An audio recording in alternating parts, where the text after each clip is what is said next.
I never thought a single sentence could destroy 7 years of marriage. It was Saturday morning. Daniel and I were lounging on the couch, scrolling through our phones, laughing about some celebrity cheating scandal that was blowing up online. "Can you believe people actually do that?" Daniel said, shaking his head. I grinned. "You know what? If I ever wanted to cheat, I'd totally do it with Marcus." "Just to keep it interesting," I laughed.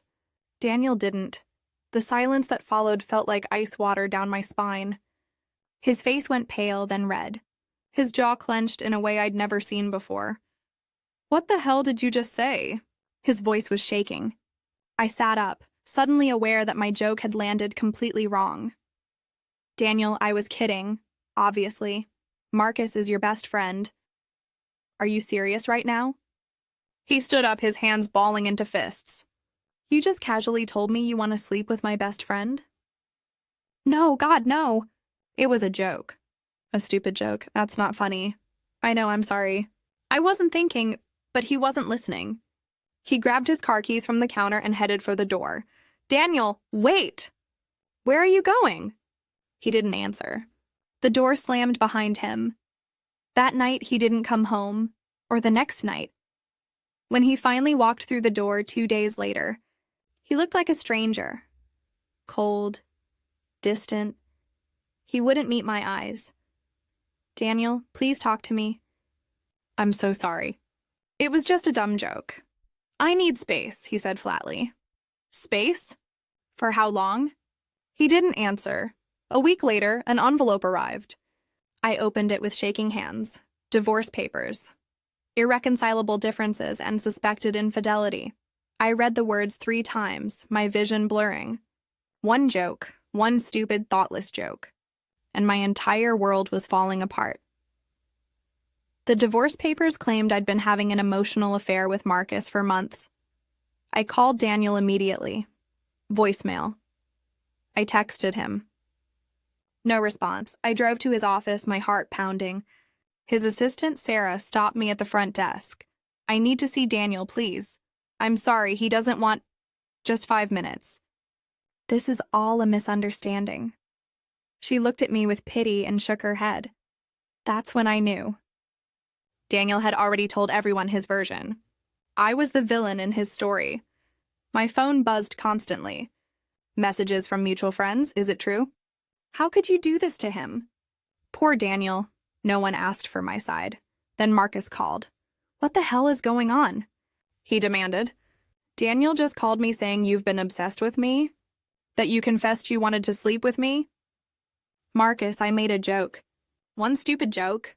"That's it? A joke?" "Yes. We were talking about some celebrity scandal and I said if I ever cheated, I'd do it with you." It was sarcasm. Dark humor.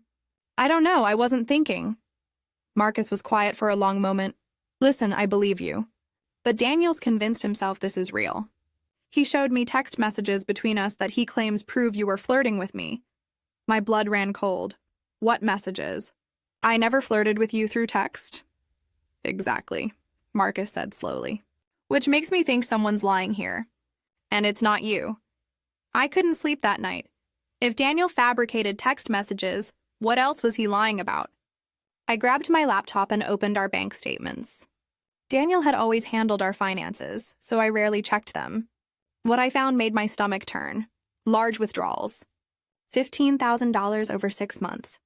All labeled business expenses, but Daniel's company reimbursed business expenses. I dug deeper. Credit card statements I didn't even know existed. Hotel rooms. Expensive dinners. Jewelry I never received. Then I found it. A receipt from a luxury spa resort. 3 months ago. For 2 people. Daniel told me he was at a conference that weekend. My hands shook as I took screenshots of everything. The next morning, I hired a lawyer. Patricia Chen had a reputation for being ruthless. When I showed her the evidence, her eyes lit up. "Your husband is trying to paint you as the cheater to hide his own affair," she said bluntly. "Classic projection. Do you have any idea who he might be seeing?" I thought for a moment. His coworker, Rebecca. She texts him constantly. He always said it was work-related. Patricia turned to her assistant. Find out everything you can about Rebecca Torres. We're going to flip this case on its head. For the first time since this nightmare began, I felt hope. 3 days later, Patricia called me into her office. We have him. She spread photos across her desk. Daniel and Rebecca, holding hands, kissing in parking garages, entering hotels together. My heart broke and burned at the same time. He's been cheating on me while accusing me of cheating. For almost a year, Patricia confirmed. But here's the interesting part. Rebecca is married too. I stared at her. What? Her husband, James Torres, has no idea. If we approach this carefully, we might have an ally. How do you want to play this? I thought about Daniel trying to destroy my reputation while hiding his own affair. I want the truth to come out, I said firmly. All of it, Patricia nodded. Then we need to talk to James Torres. 2 days later, I sat across from James in a quiet coffee shop. He was younger than I expected, maybe 30, with kind eyes. I showed him the photos. He stared at them for a long time, his hands trembling. How long? Almost a year? I'm so sorry. Why are you telling me this? Because you deserve the truth. And because Daniel is trying to destroy me in court by calling me a cheater. I need witnesses who can testify to his real character. James looked at the photos again. Tears formed in his eyes. I'll testify, he said quietly. I'll help you. The courthouse felt like walking into my own execution. Patricia walked beside me, her hand briefly touching my shoulder. Across the lobby, Daniel stood with his lawyer, Richard Brennan, a man who looked like he'd never lost a case. Daniel wouldn't even glance my way. Rebecca sat a few rows behind him, her face neutral. She had no idea what was coming. Brennan went first. Your Honor, my client is a good man whose trust was shattered by his wife's confession of intent to commit adultery with his best friend. She showed no remorse, no understanding of the pain she caused. I wanted to scream. Patricia stood slowly when it was her turn. Your Honor, my client made a joke in poor taste. She admits that. But a joke is not adultery.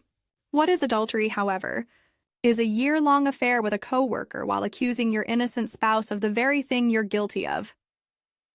The courtroom went silent. Daniel's face drained of color. Objection, Your Honor. Brennan jumped up. This is pure speculation. We have evidence, Patricia interrupted smoothly. Photos, hotel receipts, text messages, and witness testimony. Mr. Foster has been having an ongoing affair with Rebecca Torres while destroying his wife's reputation to cover his infidelity. Judge, Foster looked at Daniel over her glasses. Is this true, Mr. Foster? Brennan whispered urgently in Daniel's ear, but Daniel just sat there, frozen. In that moment, I saw him for what he really was, a coward. That night, my phone rang. Daniel, we need to talk. Now? I laughed bitterly. You wouldn't talk to me for weeks. Please. I heard something I'd never heard before. Desperation. Against my better judgment, I agreed to meet him at the park near our house. He looked terrible. Like he hadn't slept in days. How did you find out? Does it matter? I crossed my arms. You were cheating on me, Daniel. For a year. While accusing me of the exact same thing. It wasn't supposed to happen. Rebecca and I don't care, I interrupted. You destroyed my life over a joke while you were actually doing what you accused me of. Do you understand how insane that is? He ran his hands through his hair. I panicked. When you said that thing about Marcus, it made me realize how guilty I felt about Rebecca. I projected everything onto you because I couldn't face what I was doing. So you decided to ruin me instead? My voice rose. You turned all our friends against me. You filed for divorce claiming I was unfaithful. You tried to make me lose everything because you felt guilty. I'm sorry. God, I'm so sorry.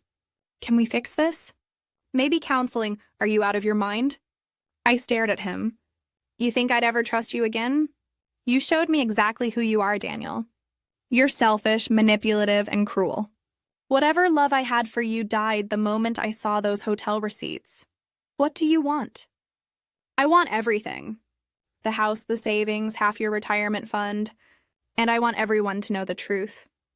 He looked up at me with red eyes. You're going to destroy me. No, I corrected him. You destroyed yourself.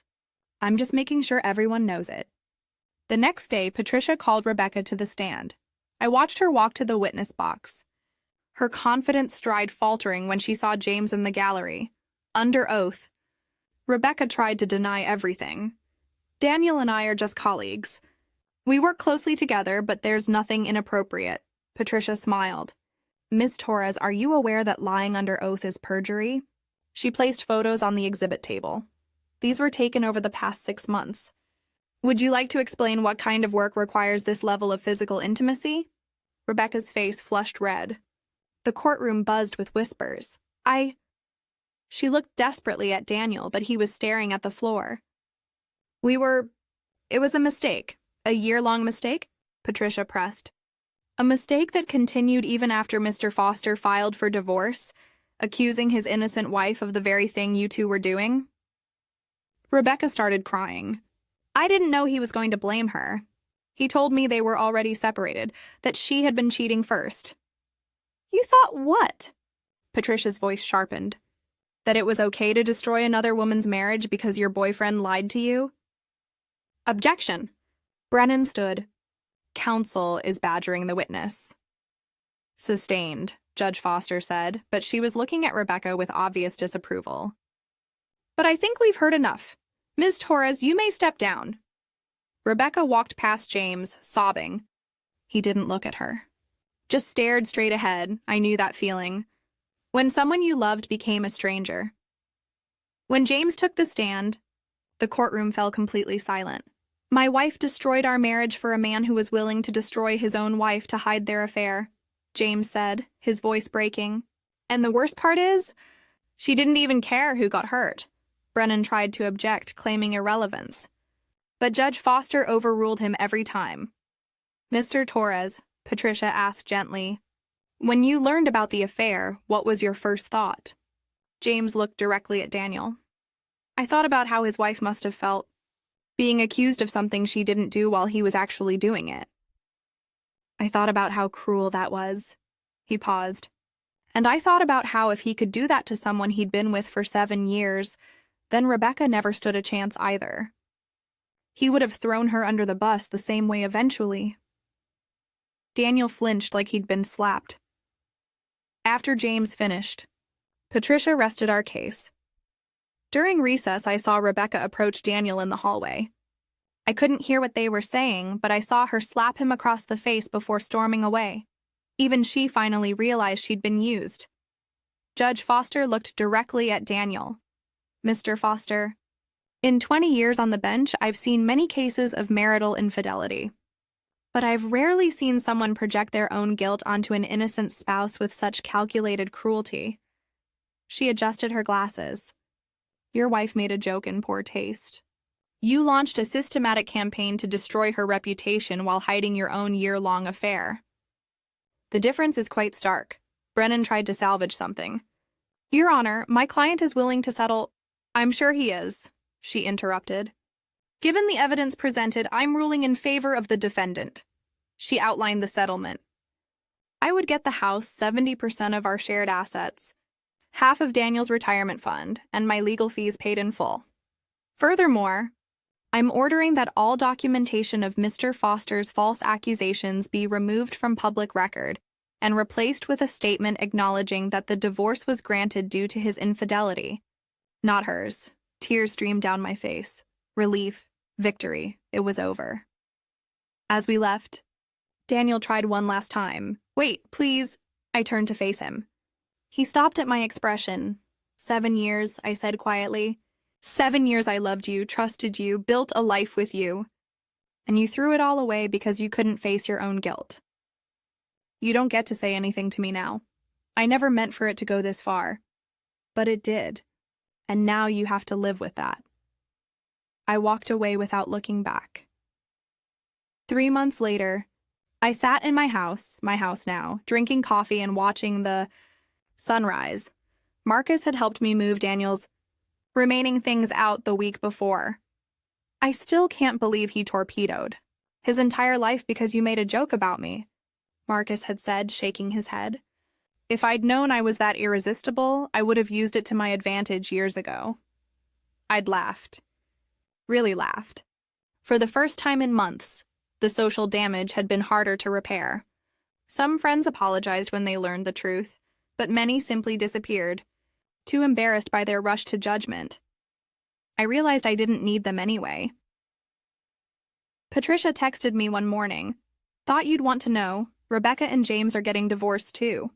And Daniel got demoted at work when the affair became public knowledge. Karma works in mysterious ways. I didn't feel the satisfaction I expected. Mostly, I just felt tired and ready to move on. I'd learned that words have power. That trust is fragile. That sometimes people we love are capable of unimaginable cruelty when backed into a corner. But I'd also learned I was stronger than I ever knew. I'd fought for myself when everyone abandoned me. I'd uncovered the truth and made sure justice was served. As I finished my coffee, I realized something important. I didn't regret the joke anymore. It had revealed who Daniel truly was, and that was a gift, even if it came wrapped in pain. Sometimes the worst moments lead to the best new beginnings. The end.